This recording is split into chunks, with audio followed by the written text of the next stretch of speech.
Breaking news. అనుమతులు లేకుండా కేసముద్ర మండలంలో రియల్ ఎస్టేట్ వ్యాపారం చేస్తున్నారు. గ్రీన్ ల్యాండ్ రోడ్డు లేకుండా వ్యవసాయ భూమిని అమ్మేస్తున్నారు రియల్ ఎస్టేట్ వ్యాపారస్తులు. ఎంహెచ్బిడి న్యూస్ నిఘా టీం వెలుగులోకి తీసుకొస్తున్న అనుమతి లేని రియల్ ఎస్టేట్ వ్యాపార భాగోతం. ఎంహెచ్బిడి న్యూస్ చెప్పేంత వరకు అధికారులకు తెలియని అనుమతులు లేని రియల్ ఎస్టేట్ వ్యాపారం.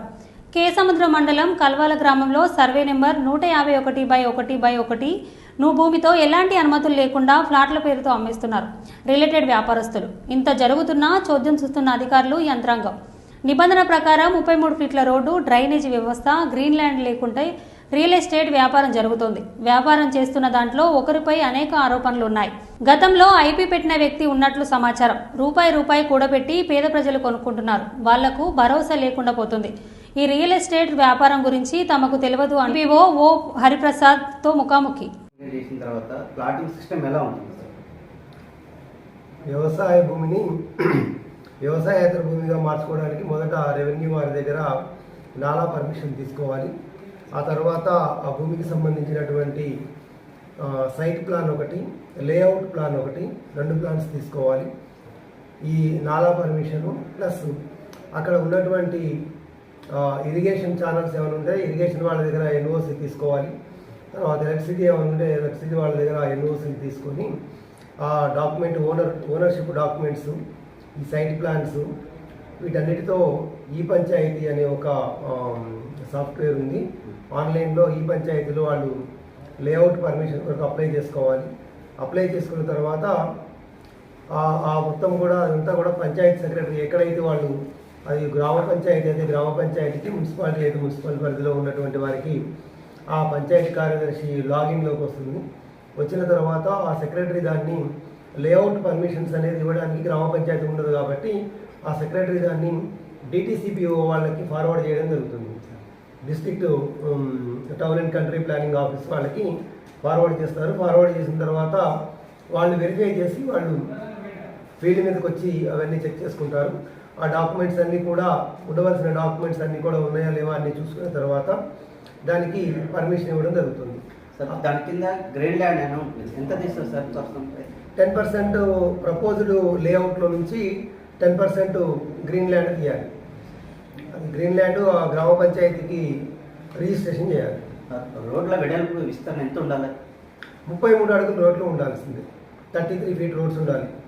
అంటే ఇరుకు రోడ్లు అనేది అంతకంటే తక్కువ ఉంటే ఒప్పుకోలేదు. లేదండి, 33 ఫీట్ రోడ్స్ ఉండాలి. 30 నుంచి 33 ఫీట్స్ రోడ్స్ ఉండాలి, ఇంటర్నల్ రోడ్స్. మెయిన్ రోడ్కి మాత్రం కరెక్ట్ అయ్యే రోడ్డు కూడా అది 40 ఫీట్స్ ఉండాలి.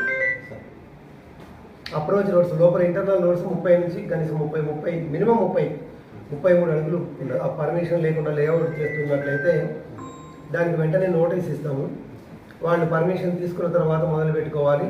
అట్లా పర్మిషన్ తీసుకోకుండా ఆ లేఅవుట్ని డెవలప్ చేస్తున్నట్లయితే దాన్ని వెంటనే డిస్టర్బ్ చేస్తాము. ఆ లేఅవుట్ రాళ్ళని పీకేయడం జరుగుతుంది. ఆ ప్రపోజ్ చేసిన రోడ్లని వాటన్నిటిని కూడా జేసీబీ కానీ ప్రొక్లైన్ కానీ తీసుకుపోయి ఆ రోడ్లని డిస్టర్బ్ చేయడం జరుగుతుంది. లేఅవుట్ వేయకుండా చూస్తాము.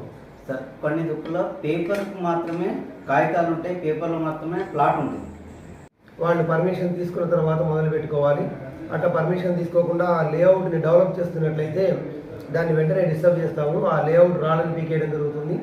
ఆ ప్రపోజ్ చేసిన రోడ్లని వాటన్నిటిని కూడా జేసీబీ కానీ ప్రొక్లైన్ కానీ తీసుకుపోయి ఆ రోడ్లని డిస్టర్బ్ చేయడం జరుగుతుంది. లేఅవుట్ వేయకుండా చూస్తాము.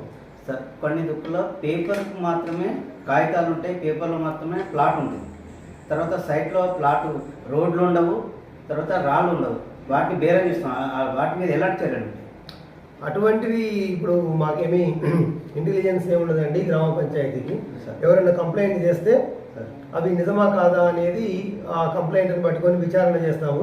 అక్కడ చేసిన తర్వాత ఒకవేళ అటువంటి ట్రాన్సాక్షన్స్ జరిగినాయి అంటే దానికి సంబంధించిన ట్రాన్సాక్షన్స్ ఏ విధంగా జరిగినాయి అనేది రిజిస్ట్రేషన్ ఆఫీస్లో కానీ ఎక్కడన్నా కానీ అవన్నీ తీసుకున్న తర్వాత ఆ విషయాలన్నీ కూడా జిల్లా కలెక్టర్ గారికి నివేదించడం జరుగుతుంది. ఒకవేళ గ్రామాలలో జరుగుతున్నటువంటి ఈ రియల్ ఎస్టేట్ వల్ల పేద ప్రజలు, తెలియనటువంటి అమాయక ప్రజలు మోసపోతే అసలు దాని మీద ఎలాంటి చర్యలు? ఇప్పుడు గ్రామ పంచాయతీ 2018 చట్టం రావడం జరిగింది. దాంట్లో లేఅవుట్స్ కొరకు ప్లస్ బిల్డింగ్ పర్మిషన్స్ కొరకు అన్నిటికీ కూడా చట్టాలు చేశారు. ఆ లేఅవుట్ చట్టం ప్రకారం దాని ప్రకారం లేఅవుట్స్ ఉండాలి. ప్లాట్ అనేది హౌస్ బిల్డింగ్ అంటే ఇల్లు కట్టుకోవడానికి ఆ ప్లాట్ ఏదైతే ఉందో అది లేఅవుట్ పర్మిషన్ పొంది ఉండాలి.